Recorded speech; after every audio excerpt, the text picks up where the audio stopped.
Afternoon, welcome, and thanks for coming again to another installment, so to speak, of Resolve It in 30, where you have questions and we bring the answers. Today, I am really thrilled that another one of our very valued members, Buchanan Ingersoll-Rooney, which is a law firm, is going to be our content expert and talk about one very, very big issue from a high level, but we'll be covering a lot, and that is the back to scenarios, as I call them. Back to school, back to homeschooling, back to work, back to childcare.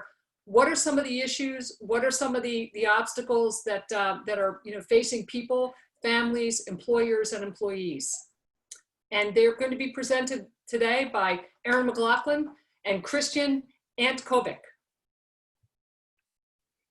The moderators, me, Karen O'Connell, and my esteemed colleague, Jael Pasher, who is our super senior program coordinator at the Chamber and also is going to drive these slides for me today.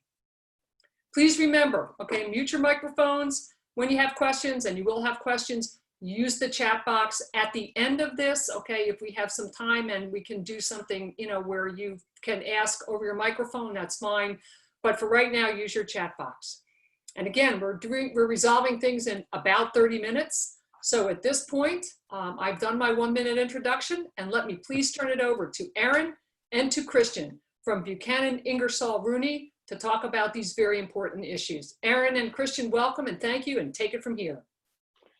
Thanks so much, Karen, Javier, and everybody else and the rest of the team. We really appreciate the opportunity to talk to both you and your members over the next 30 minutes.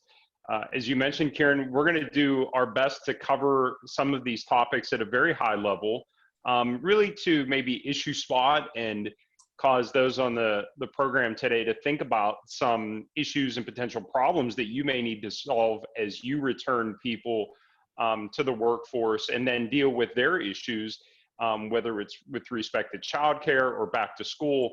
It feels like every week we're sort of confronting a new challenge as employers in dealing with the coronavirus pandemic. And this is the one that seems to be the topic du jour as we counsel our clients in our respective practices. So again, thank you. And briefly, before we get into the topics, just wanted to mention, we are from the law firm Buchanan Ingersoll-Rooney. You saw our contact information on the previous slide. We welcome questions.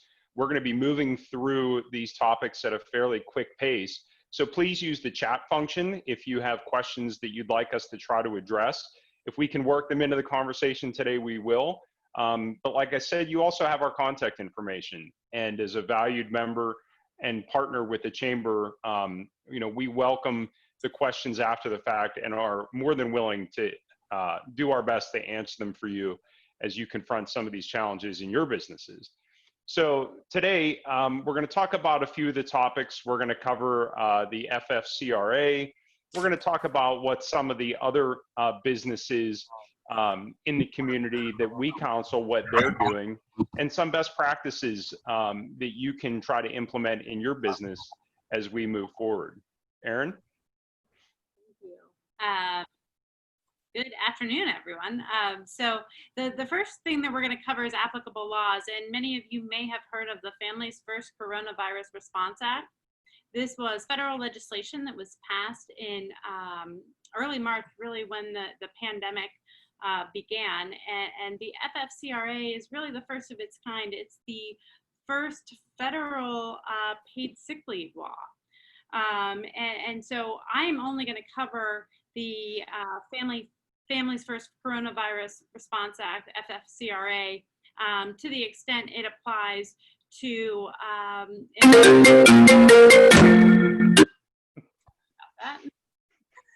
employees who do not have who are not able to work due to the place of care or schools being closed. In that regard, the FFCRA requires employers with fewer than 500 employees to provide 12 weeks of leave to eligible employees in the event of school closures. that's significant because generally speaking, our leave laws have typically applied to employers who have 50 or more employees. So if you are a small employer, you still may be covered by the FFCRA. So the important thing here is to know those obligations, what they are. We're going to go through some of the common questions that we've received on the FFCRA as it relates to its application to employees who are not able to work because of school closures and place of care closures. So first, does the FFCRA apply to small employers? The answer to this question is yes. There is an exemption under the FFCRA to the requirement that an employer provide leave to an employee whose child is home due to place of care or school closures, but only if the employer can establish that it would jeopardize the viability of its business. So again, pretty high standard and a pretty narrow exemption. How do you invoke this exemption if you're going to? There's nothing that you need to file. There's no application to submit. If you are going to invoke the exemption, what you need to do is essentially make the determination on your own, gather the documentation that you would use to support your determination, and then to the extent it's challenged, would provide that documentation either in court or to the Department of Labor if requested. What documentation can we require to support the employee's request? And hold on, let me go back. I missed one. What if the child is old enough to stay home by him or herself? The key here is the statute allows for this leave for children who are under the age of 18. So employers are not going to be able to make the determination subjectively as to whether their employees' children are able to care for themselves at home. What documentation can we require to support the employee's request? Well, you can certainly require information about the dependent. So the child's name, the school district or school that they attend that is closed, the place of care that is closed. You can require, to the extent they're in some sort of hybrid schooling situation, you can request their schedule. You can request how long you're requesting, that the individual is requesting the leave for. And you can do your own research. So to the extent they identify the school district they're in, you can go and look to see what the back to school plan looks like for that school district. Can an employee use FFCRA if they are able to telework? The answer to this question is if the employee has the ability and can telework, then the FFCRA leave is not going to be available to them. But if the employee is essentially unable to perform the employee's job duties and care for the child who is home from school or whose place of care is closed, they will be entitled to exercise their rights for FFCRA leave. What if the employee used FFCRA leave in the spring? There are going to be a number of employees who in March, when schools closed down, had employees who took advantage of this new leave. They are entitled to a total of 12 weeks of FFCRA leave. So if they did not use the full 12 weeks in the spring, they may be again eligible to use whatever remains in the fall. Is the employee eligible for leave if a school is open, but the employee has elected virtual learning for his or her child? This is a tough one. There are two issues going on here. If the school is open, but the employee has elected virtual learning, there is a pretty good argument that they're not going to be entitled to leave under the FFCRA. That said, if the school goes to a virtual learning such that the physical establishment at the school is closed, the employee is going to be entitled to use leave under the FFCRA. I think the overarching sentiment that you'll hear even throughout our presentation is employers are best served here and in these situations to really work with the individual employee and flexible to the extent possible.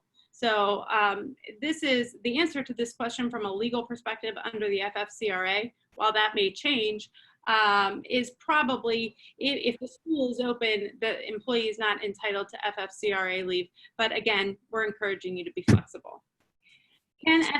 Erin, we have two questions. We're going to have a lot of questions. I have two that have popped up immediately, and I think that they deserve to be just addressed very quickly.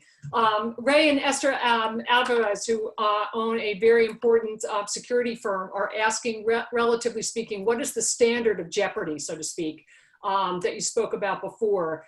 The second question came in terms of the FFCRA, where Joe Reyes is asking about the leave and is it paid? Can you address those just very quickly before we move on to the next slide?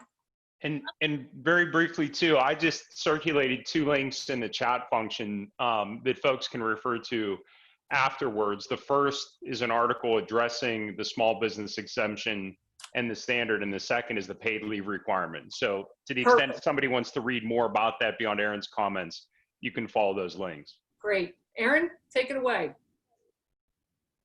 On that, the second question first, yes, leave under the FFCRA, unlike other federal leave laws, is partially paid. For the purpose of childcare, it will be paid at 2/3 of the employee's regular rate, up to $211 a day. With respect to the first question, the jeopardy, if I'm understanding the question correctly, I think that whether if a small employer gets the determination that it is exempt wrong, what is the liability? Assuming that I'm answering that question correctly, the liability associated with being wrong is pretty significant.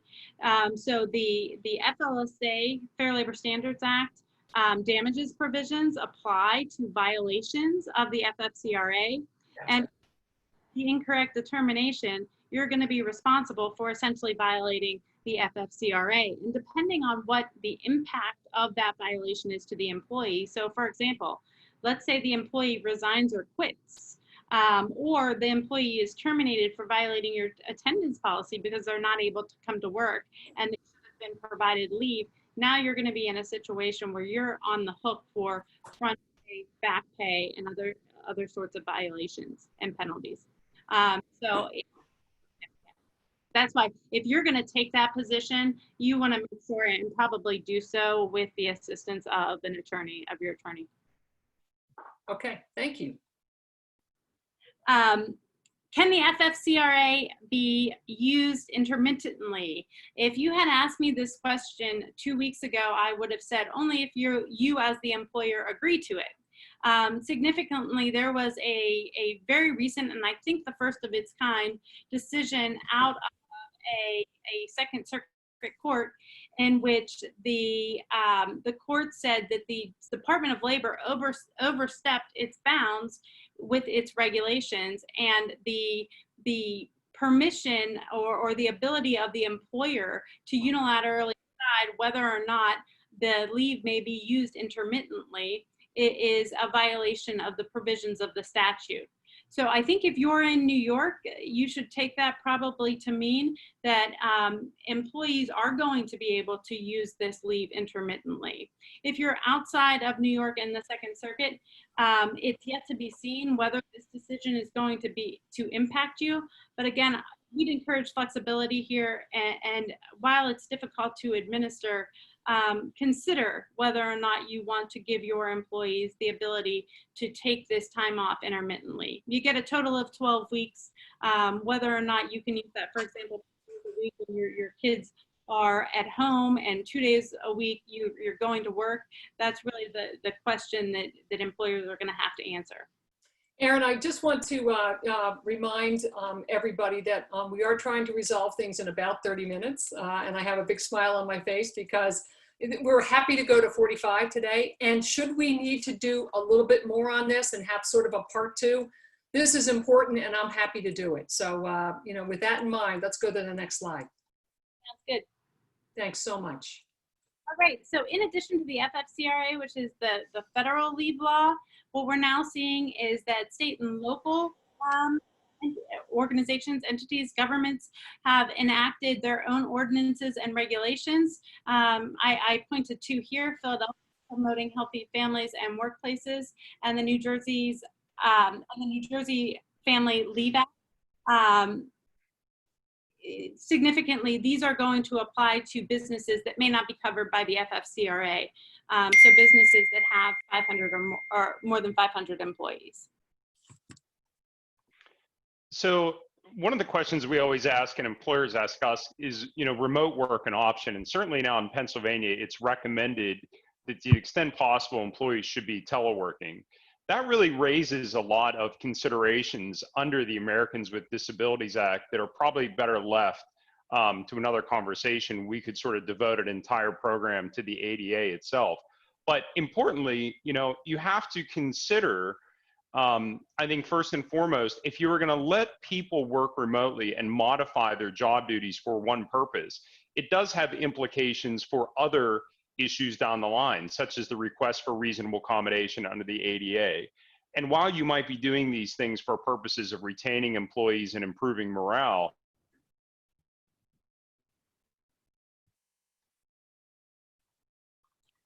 Christian's either really still or really frozen.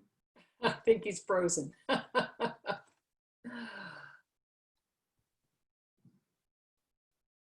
Well, I can fill in for him, and when he gets back, he can pick up where he left off. So what he was talking about is, while you may be taking certain actions to improve morale, there are some things that you need to consider in doing these things, and kind of the unexpected consequences associated with doing that. So, for example, the ADA considerations. If you take the position that an employee can perform their job remotely, meaning that it's not an essential function of the employee's job to be in the office, understand that that's going to impact future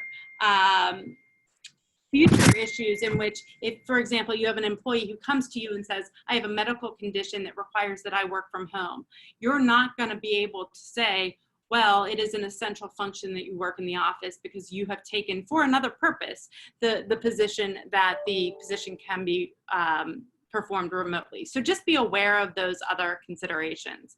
In terms of employee retention, we're seeing a lot of this right now. I had a really interesting conversation with a colleague the other day. The coronavirus really stands to be probably one of the biggest obstacles in terms of the strides we've made with women in the workplace. And I say that because there are going to be many employees who are just simply unable to return to work if employers aren't flexible. So if you want to retain your employees, it's going to be difficult for you to take a hard line in this area. Employee morale. This is another area that employees are right now struggling with. And I am a working mother. And as a result, I can tell you one of the biggest concerns I have right now is not necessarily the care of my children while they're on their hybrid plan, but it's how I'm going to educate them for the two days they're supposed to be learning virtually. And I would suggest to you that all of your employees, certainly with elementary school age children, are going through these concerns and having these issues. If you could go to the next slide, please. So what are other employers doing? I can absolutely say with 100% certainty, it's inconsistent. Employers are all over the map on this, and that's good and bad. It's good in that it seems like employers are identifying what works for them and for their workplace. And that varies by size, it varies by type of employer. It varies largely whether or not your employees can work from home. And that's the one thing that has been a real challenge. To the extent employees are not able to perform their job remotely, it's really hard to accommodate employees outside of the leave that we've already discussed. So what we're seeing is remote work and arrangements are being continued. If you are going to go this route, the remote continuation of a remote work arrangement, I would strongly encourage you to have policies and have agreements with your employees who are engaging in remote work. The other thing I would encourage you to do is make sure that you make clear that this is temporary and that we're only permitting this due to the pandemic situation in which we find ourselves, such that you have a better argument down the road if you want to take the position that it is an in-office or in-location on-site position. Certainly leaves of absence, and that is whether or not you're obligated to under the law. We're seeing a lot of employers who, even if they're not obligated to, are extending leaves of absences to their employees, both paid and unpaid, recognizing that yes, the FFCRA requires partial pay, and you can also, if you're not subject to that requirement, provide unpaid leave. With respect to work share programs, the other thing we're seeing a lot of is the hybrids. So a lot of schools are going back on this hybrid approach such that there are certain students who are going back Mondays and Tuesdays. Usually Wednesday is the off day, and then another group of students is going Thursday and Friday, seeking to determine whether or not you have employees that could possibly work share, such that they're working the same position. 2 of them need to be in the office on Monday and Tuesday. 2 of them need to be in the office on Thursday and Friday, and maybe they switch off on Wednesdays. We're seeing a lot of flexible arrangements such as that. Childcare subsidies, to the extent you can afford it, we've seen employers offer childcare subsidies so that they can get their employees back on-site working, on-site childcare. I'm actually exploring this one for our firm. The biggest challenge here is not that employers don't want to do it. The biggest challenge here is regulations. And you have to make sure that if you are going to set up on-site childcare, that you have set up your insurances and you have your clearances and compliance documents and you've complied with the regulations applicable to childcare institutions. Certainly the screening procedures too will apply. So just as you're screening your employees in many respects if they're coming on site, you would need to do that too with children. So what should you do now? You're definitely going to want to update your policies and procedures. If you are covered by the FFCRA, we want you to update those policies and procedures. If you have an FMLA policy, a leave policy, you need to update that to account for your FFCRA obligations. The other thing that we are doing is suggesting, just as under the FMLA, there are form documents for an employee to request FMLA leave, we're suggesting that employers use form documentation to request FFCRA leave. That will get you a lot of the information that you need in terms of making a determination as to whether or not the person is eligible, and in turn requesting the tax credit. So earlier we had the question as to whether or not FFCRA leave is partially paid, and I responded that it is, and it's partially paid in 2 ways. There is the $200 maximum for certain types of leave, and then there's a $511 per day maximum for other types of leave, and I think Christian circulated the framework for that. In terms of the documentation that we're suggesting, we're having it such that they provide you all of the information that you need to determine whether they're eligible. And once you have that information, you can make your determination as to the leave, but you can also keep that information so that in turn you can request the tax credit that you get for every dollar you pay out under the FFCRA. So the compensation that you're paying to employees under the FFCRA, you should get a tax credit provided that you maintain appropriate documentation and submit correctly. We want you to update your remote policies and agreements, and I hit on a number of the important topic areas in these agreements and policies that you really want to make sure that you're covering. You want to make sure that you're covering what the expected work hours and availability are so that there's no confusion as to what the person's workday is.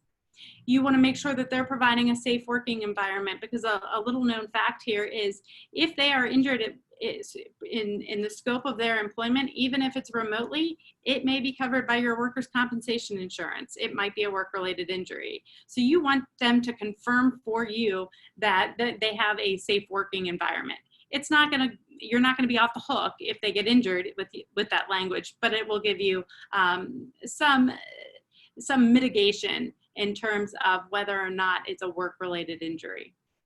Recording time worked and overtime requirements. This is probably the biggest one and the key for me, especially if you have non-exempt workers who are working remotely. You want to make sure that you're capturing all of their time and you're paying them properly for that time, because the darling of the plaintiff's bar in employment cases is certainly a wage and hour lawsuit. You want to make sure they're protecting your information and equipment, just as we do in our offices. You know, you have passwords. You want to make sure that the same protections that you have in office or on-site work in terms of confidential information and equipment, that those protections apply if the employee is at home as well. Expense reimbursement. I stuck this one in here not because Pennsylvania has any specific requirements that you reimburse, for example, for home internet or telephone at home, but there are certain states, including the District of Columbia, which is not a state, but the district, that is requiring employers to reimburse employees for certain costs, which I will tell you, I never expected to be required to be reimbursed. Home internet, home phones, cell phones, to the extent they're being used for business purposes. So to the extent you're operating outside of Pennsylvania, just be aware that those laws exist.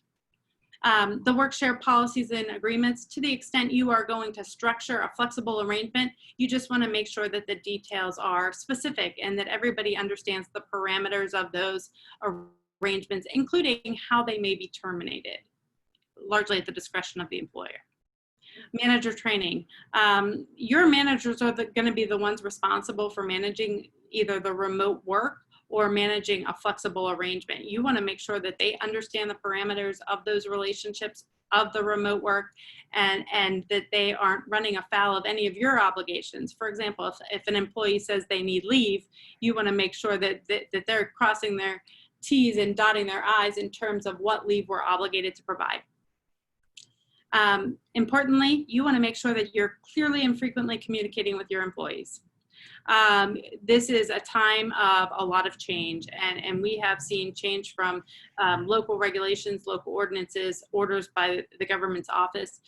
You want to keep abreast of those changes, and as you learn of new changes and make changes to your own policies and procedures, you want to be communicating those to your employees. Next slide, please. How do you prevent fraud and abuse? Let me start by saying it's difficult. It's really difficult, and this is no different than any other area of employment law, quite frankly. The way in which you do it is you train your supervisors. You want to make sure that they are properly managing employees, that they are requiring the documentation that you need to substantiate either the accommodation or the leave request. Require good documentation. Make sure you're asking the appropriate questions and the necessary questions to determine what accommodations and leave obligations that you might have. Don't be afraid to ask questions. A lot of employers are afraid to go back and ask questions about certain personal aspects of an employee's life. There are some circumstances that may require you to do that, and I would suggest that this is one of them. You're going to need to know some information about that employee's child to make a determination as to how to accommodate them. Enforce notice requirements. So to the extent you're requiring your employee to provide notice to you in advance, which you can do, of their need for leave or an accommodation, you can enforce those requirements. Again, flexibility, recognizing that things are changing, but you are able to enforce the notice requirements. Don't make exceptions and maintain consistency. I would say this has been the biggest issue we've seen. Recognizing that there are some employees that, quite frankly, employers want to retain more than others. We've seen a lot of employers really struggle with, well, I want to accommodate this employee, but not this employee. Recognize if you do that, that you're setting yourself up for potential liability. Investigate, manage performance. I think this is a big one, and this goes really with bullet point number 1, train your supervisors. You want to make sure that your supervisors are managing performance just as they would on site remotely. So that they're holding employees to expectations such that if you need to take a difficult adverse employment action, you have the documentation to support it. Next slide, please. So here are 6 key takeaways. Certainly understand your obligations under the applicable laws that apply to your workplace. You want to then develop your policies, procedures, and agreements if they apply, to communicate to the employee your expectations and the obligations and parameters of those accommodations and leaves. You want to require documentation from the employee to support their requests for both leave and the accommodation, especially for leave, so that you can support the dollar for dollar tax credit under the FFCRA if you're so covered. You want to communicate clearly and frequently. I recommend being maybe a weekly communication with your employees, just to let them know what's going on, what your return to work plan is, any changes to your policies, any changes based on new orders, new regulations, that kind of thing. And then train your managers on your policies and procedures, and certainly how to manage remotely, because it is very different. And I'll leave you with this. The number one thing I can provide to you is the recommendation that you're consistent, because if you start picking and choosing who you are going to provide certain benefits to, you're setting yourself up for a disparate treatment claim. Wow. Well, Erin, take a moment, breathe, okay, because that was amazing. There is so much information that you folks have provided, and I don't want to leave this call at 31 minutes just because it's 30 minutes, okay? Christian, what I'd ask you to do is sort of do an overview summary of the different things that you've heard, and I know you had to drop off for a minute or two and come back on. And then there's a couple of questions that are still being asked in the chat box that I want to make sure that we relay. And folks who are on the call, from the member perspective, Christian has provided some really great web links from the Department of Labor and from the FFCRA. What I got from all this, obviously, and before I turn it over to you, Christian, is, Erin, as you said, right now, there is inconsistency across the board as to how this whole thing is being handled. The critical importance is understanding your rights and privileges under the FFCRA as an employee and as an employer, okay? And all the opportunities that are available from that tax credit perspective. And Joe Reyes, that's going to be something for you to be able to share with everybody moving forward, should that be something that we can help you with. And obviously, the one thing that we've talked about for many, many months here at the Chamber and sharing information is the critical importance of consistent, constant communication that is clear, it's concise, and it really allows people to understand what the expectations are from that employer and employee perspective, be they people with or without kids, children, so to speak. And that's important. That's really critically important.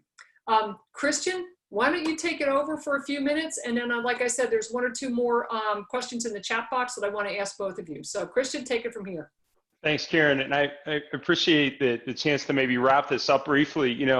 Whenever the FFCRA was first passed, one of the things that a lot of us had discussed was the fact that it was done so quickly and guidance was promulgated so quickly that there was a lot of inconsistency between what DOL was recommending or others were recommending, and a lot of room for interpretation, because as lawyers, we often look to regulations, court decisions, and we didn't really have any of that to sort of guide us. So I think as small businesses, the most important thing to do now is make sure that you're working with outside counsel, or maybe you have, in-house counsel if your business is large enough, to make sure that not only do you understand your obligation, but you understand how your obligations evolve over time and what changes in court decisions and regulations might do to those obligations. Erin mentioned that Second Circuit case that just came out a few weeks ago that may have altered the landscape for intermittent leave. So I think it's critically important that you remember to stay on top of it. And while I offered a couple of links to some really great web articles on key issues under the FFCRA and otherwise, it's important to remember that you can't simply rely on the internet. I think a lot of us just go to the internet to try to get some quick information, and you have to sort of contextualize that and realize that some of that may be out of date. If it was published 4 weeks ago, it could be out of date. So you have to stay on top of things and work with people who are really focused kind of on those issues.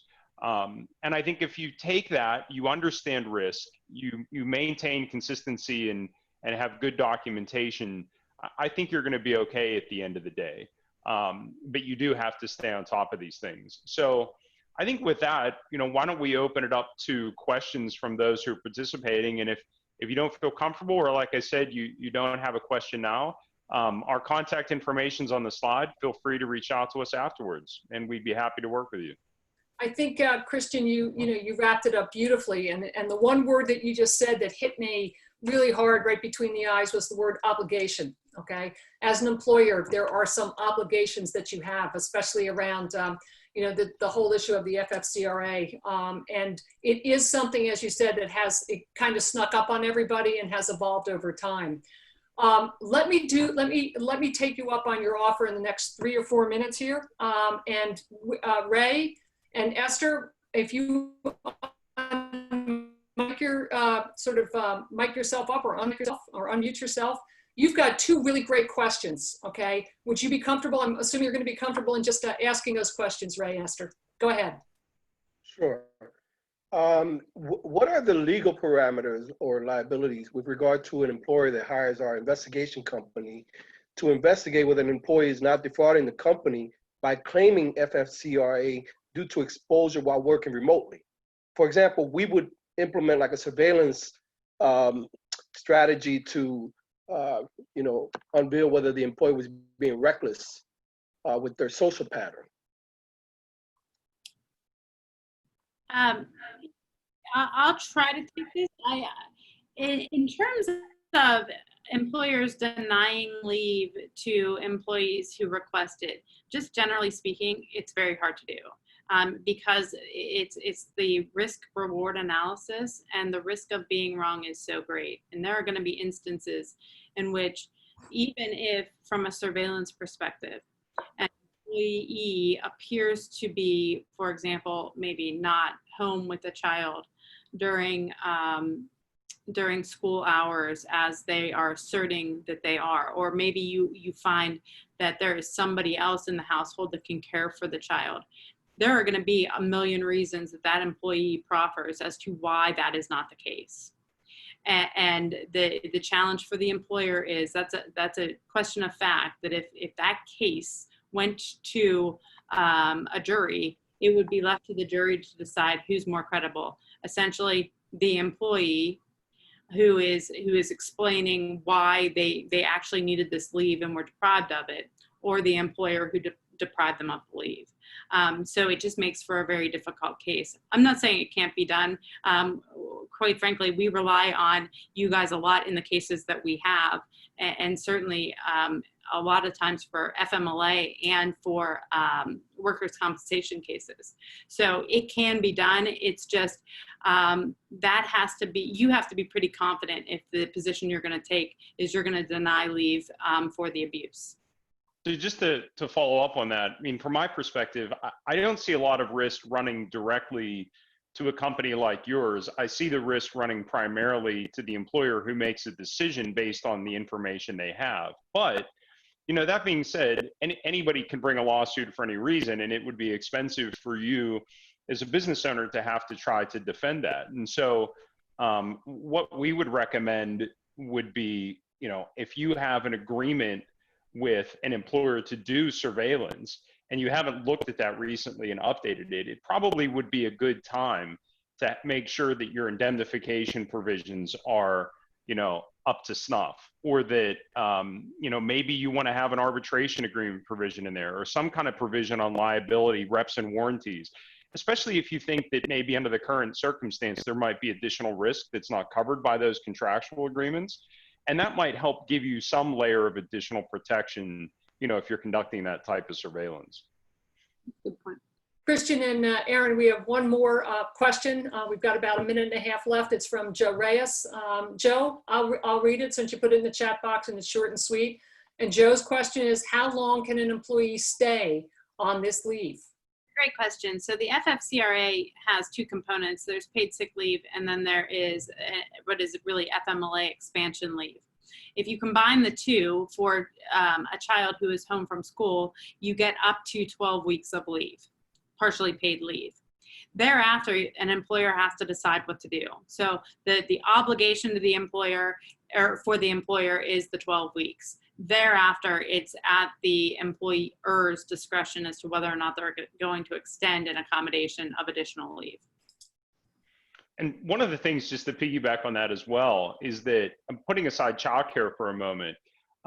If the leave relates to a medical issue, at the end of this type of leave, you may still have an independent obligation to provide leave under the Americans with Disabilities Act. I know, for example, the EEOC would take the position that an unpaid leave of absence of a relatively short duration is a form of reasonable accommodation. And in their mind, versus maybe ours, the definition of short duration it reasonably differs. I think they would, in some cases, say, 3, 4, maybe even 5 months of leave unpaid is a form of reasonable accommodation. So you have to work through those instances on a case-by-case basis. That would be unpaid, obviously, but nevertheless, a form of leave that you would have to consider. Well, Erin and Christian, I can tell you that this has been really quite something. I would be happy to have you folks back, in the future, should you want to do that, and we would hope that you would. And we would pick one of the bullet points and go through those in quite some detail, because there's so much here. I would encourage my members who are on this call to get back to me, okay, with an email and let me know what some of your issues are, because I'd like to get back to Erin and Christian with just a couple of bullet points as to some follow-up, relative to being able to do this again. This is a very, very important subject, and it affects everybody. And like I said, all of you have businesses and you have quote unquote obligation. So we want to make sure that you're covered, that you're safe, and that your employees and your employers are doing everything that needs to be done. Folks, you do have the slide in front of you that had Erin and Christian's contact information. Please note we have just a little tiny hiccup at the end of Christian says, Christian's name at bipc.c, it's .com. You can blame that on me and a late night. How you like that? So everybody, I want to thank you all for your time.